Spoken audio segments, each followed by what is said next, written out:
Amazina yanjye nitwa Girihirwe Singizwa Kevine, ngiye kuvuga umuvugo witwa sagamba soko dusangiye twese. Umuvugo sagamba soko dusangiye twese. Nanditse nshima rurema bintu waduhanze akaduha ntaduhana, akaduha u Rwanda ruzira umwanda n'ikinyarwanda gihuza tw'abanyarwanda. Ni igisagambe cyo soko dusangiye twese. Ikinyarwanda ni igisagambe nikikarambe ingoma ibihumbi ntikigasimburwe n'indimi z'ishyanga.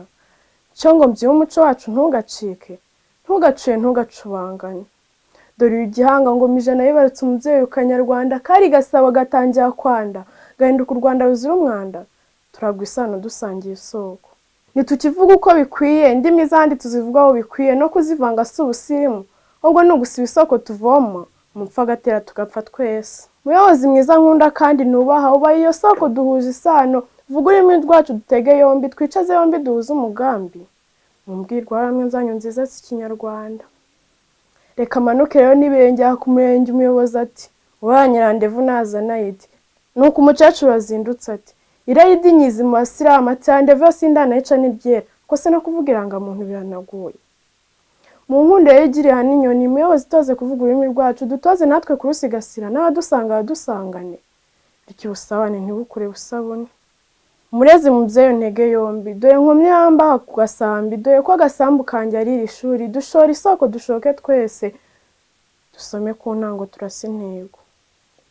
Barezi munyumve mbisabire, ururimi rwacu murudutoze, duhabwe umwanya dusabane, mw'ibyo bisakuzo n'iyo migani, mw'iyo mivugo n'amahamba. Nimutwigishe namwe hamiriza imbyino nziza na za ndirimbo, dushoke inganzo ducyure inganje, tube intajorwa muri ubwo bukesha, kesha igitaramo twese imihigo. Nawe mubyeyi wanyibarutse, unyumve sinkwiye kuganira na televiziyo n'izi telefone sizo babyeyi, musange muduhugure muduhanure mu kinyarwanda.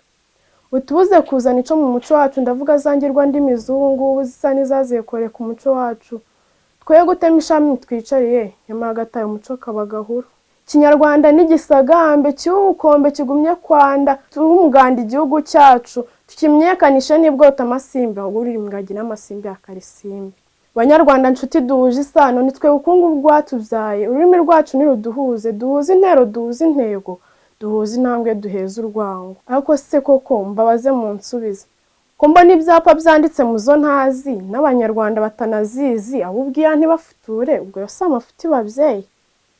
Banditse mwandike mu kinyarwanda, haba ku mpapuro na murandasi, isi yose ikunda ibyacu, isinzi ry'abantu basoma ibyacu, intsinzi yacu kurure bose. Bahanzi nkanjye namwe mwumve ko numva ibyo muririmba njye ntanabyumva, ko numva ari uruvange mu ndimi zirenga amabare mu kurorombya, abahandi mwumva baririmba mu kinyarwanda. Mureke uko nanzitse ariko nanzura, ntikinyarwanda n'igisagambe cy'ubukombe kigumye kwanda, bakuru n'abato kigishyigikire, cy'ubukombe kirenga inkiko. Yari umusizi usiga udasobanya, usigurira bose gusigasira ikinyarwanda. Girihirwe Singizwa Kevine, umwaka wa 2 mu mashuri yisumbuye ya Karubanda.